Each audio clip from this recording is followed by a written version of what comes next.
बिस्मिल्लाहिर्रहमानिर्रहीम। अस्सलाम वालेकुम दोस्तों, आज हम टेलीविज़न के ड्रामा सीरियल 5 के एपिसोड नंबर 26 को एक्सप्लोर करने जा रहे हैं।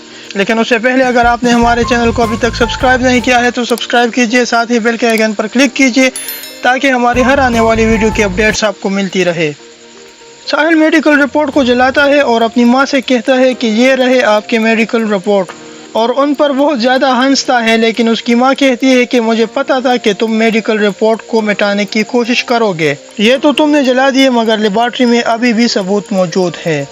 और साहिल को लेकर कबाड़ खाने में कैद करती है। फिर सिराज आता है और साहिल को निकालता है और नादिया को डांटता है कि ये मर जाता तो। नादिया कहती है कि मैं इसको पुलिस से पकड़वा कर ही रहूँगी, इसके खिलाफ मुझे सारे सबूत मिल गए हैं। उसके बाद हिफ्सा ज़ेबा से कहती है कि मैं आखिरी बार एक बात करना चाहती हूँ, मेरी माँ को और इस घर को छोड़ दे वरना सब कुछ तबाह हो जाएगा। तो ज़ेबा कहती है कि जो कुछ मेरे साथ हुआ अगर ये तुम्हारे साथ होता तो तब भी तुम यही कहती और उस लड़के को माफ़ करती ताकि वो दूसरी लड़कियों की ज़िंदगी तबाह कर ले। इसी दौरान साहिल ज़ेबा के कमरे को नॉक करता है और ज़ेबा से कहता है कि दरवाज़ा खोलो, मुझे पता है कि तुम अंदर ही हो। तो ज़ेबा हिफ्सा से कहती है कि तुमको अगर साहिल की सच्चाई जाननी है तो तुम यहाँ पर छुप जाओ। वो ऐसा ही करती है और ज़ेबा साहिल के लिए दरवाज़ा खोलती है। साहिल कमरे में दाखिल होते ही ज़ेबा को पकड़ता है और इसके सर पर पिस्तौल रखता है और उसे कहता है कि तुम यहाँ से चली जाओ वरना तुम्हारे लिए बहुत बुरा होगा। और हिफ्सा ये सब कुछ देख रही होती है। उसके बाद घर में साहिल को पुलिस गिरफ्तार करने के लिए आती है तो उसकी माँ उसको साहिल के कमरे में ले आती है, लेकिन साहिल कमरे में नहीं होता। तो फिर ज़ेबा के कमरे में आती है। कमरे में आते ही साहिल चीखता है कि पुलिस अंकल आप अच्छे टाइम पर आ गए, देखो ज़ेबा मुझे मारना चाहती थी। फिर पुलिस ज़ेबा और साहिल दोनों को गिरफ्तार करके ले जाती है। उसके बाद हिफ्सा नादिया को सब कुछ बताती है जो उसने देखा और कहती है कि मुझे यकीन नहीं आता कि ये हमारा साहिल है। तो नादिया कहती है कि अब जब सब कुछ तुमने देख लिया तो क्या तुम ज़ेबा के हक में गवाही दोगी।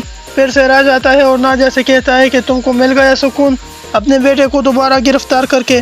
उसके बाद सिराज ताहिर को फ़ोन करता है कि कहाँ मर गए थे, सारे केसेस को छोड़ दो और मेरे बेटे को देखो, दोबारा पुलिस पकड़ कर ले गई, और अगर इस इंस्पेक्टर ने मेरे बेटे को हाथ भी लगाया तो तुम जानते हो कि मैं तुम्हारे साथ क्या कर सकता हूँ। तो ताहिर कहता है कि सिराज साहब गुस्से की जगह अक्लमंदी से काम लिए, अब ये केस मेरे हाथों से निकल चुका है। तो सिराज कहता है कि बाढ़ में जाओ तुम और तुम्हारे केसेस। उसके बाद वकील हाशिम से पूछती है कि अगर तुमने सब कुछ देख लिया था तो तुमने क्यों किसी को नहीं बताया। तो हाशिम कहता है कि मैं डर गया था, साहिल ने मुझे उस हैवानियत में देखा तो मुझे गर्दन से पकड़ा और कहा कि मैं तुम्हारे ख़ानदान को ख़त्म कर दूंगा अगर तुमने किसी को बताया। वकील कहते हैं कि पुलिस ने ज़बरदस्ती इकरार जुर्म करवाया होगा। तो हाशिम कहता है कि पुलिस ने तशद्दुद की, मेरी ज़बरदस्ती झूठी बयान रिकॉर्ड कर दी। तो वकील कहते हैं कि ये सब तुम ब्रॉड मीडिया के सामने कह सकते हो। तो हाशिम कहता है कि हाँ मैं तैयार हूँ। उसके बाद अरसला हिफ्सा से कहती है कि तुम फिक्र ना करो, बाबा तो कोशिश कर रहे हैं और अब तुम क्यों चुप हो। तो हिफ्सा कहती है कि मैंने आज वो हकीकत देखी है जिसने मुझे हैरान कर दिया। अरसला साहिल बिल्कुल भी वैसा नहीं है जैसा हम उसको समझते हैं, अम्मी बिल्कुल ठीक कह रही थी।